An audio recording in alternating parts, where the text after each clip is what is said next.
ছোট সাহেব, ছোট সাহেব, উঠে পড়ুন, সকাল হয়ে গেছে তো।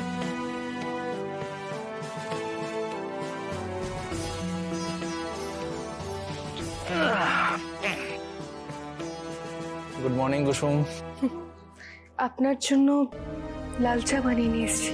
এখানে তো কফি পাওয়া যায় না, তাই জানি আপনার খেতে কষ্টই হবে, তাও একটু খেয়ে নিন। তুমি ভালোবেসে আমার জন্য যা করে আনবে আমার সেটা খেতে কোনো কষ্ট নেই কুসুম।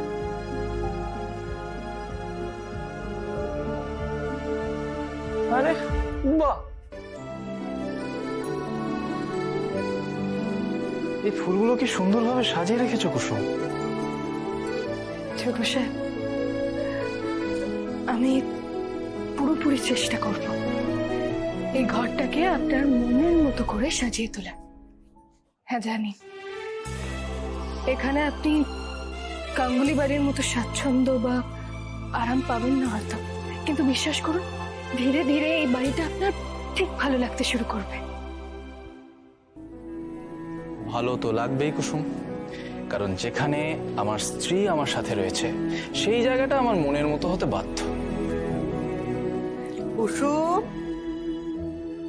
নাচ জামাই, হ্যাঁ হ্যাঁ, ঘুম ভেঙেছে? কি হলো? ওফো, আপনিও কি যে করেন না। নিন দেখি, ওটাকে রাখুন, জল খান। জল খান।